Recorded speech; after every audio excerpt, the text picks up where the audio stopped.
Good evening and welcome to the Business Day. I'm Herman Green. At least one lending institution is making it clear today that it is not able to offer loans at lower rates.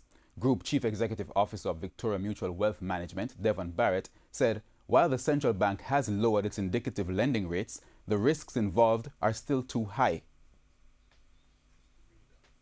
Now, Mr. Barrett argues that discussions around lending rates are usually one-sided and don't usually involve the realities of the lending institution.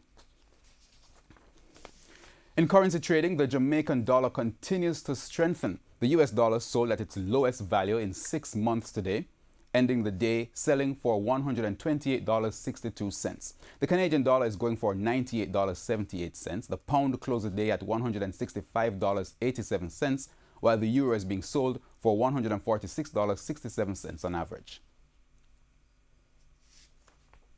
Now, oil prices traded lower today. Oil for delivery in December went down by 70 cents to settle at $66.34 a barrel.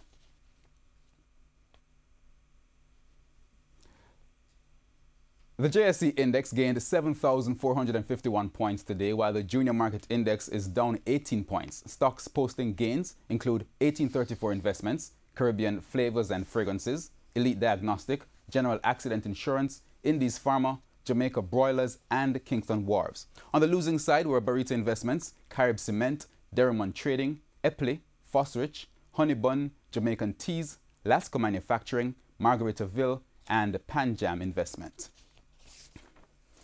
Director General of the Statistical Institute of Jamaica, Statin, Carol Coy, is urging businesses to cooperate with field officers conducting the Jamaica Survey of Establishments. Ms. Coy says some organizations have been reluctant to participate in the survey.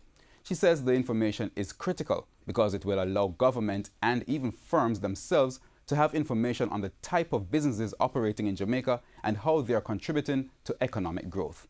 The data collection phase of the survey will be completed at the end of next month. And that's the Business Day. I'm Herman Green. Good evening.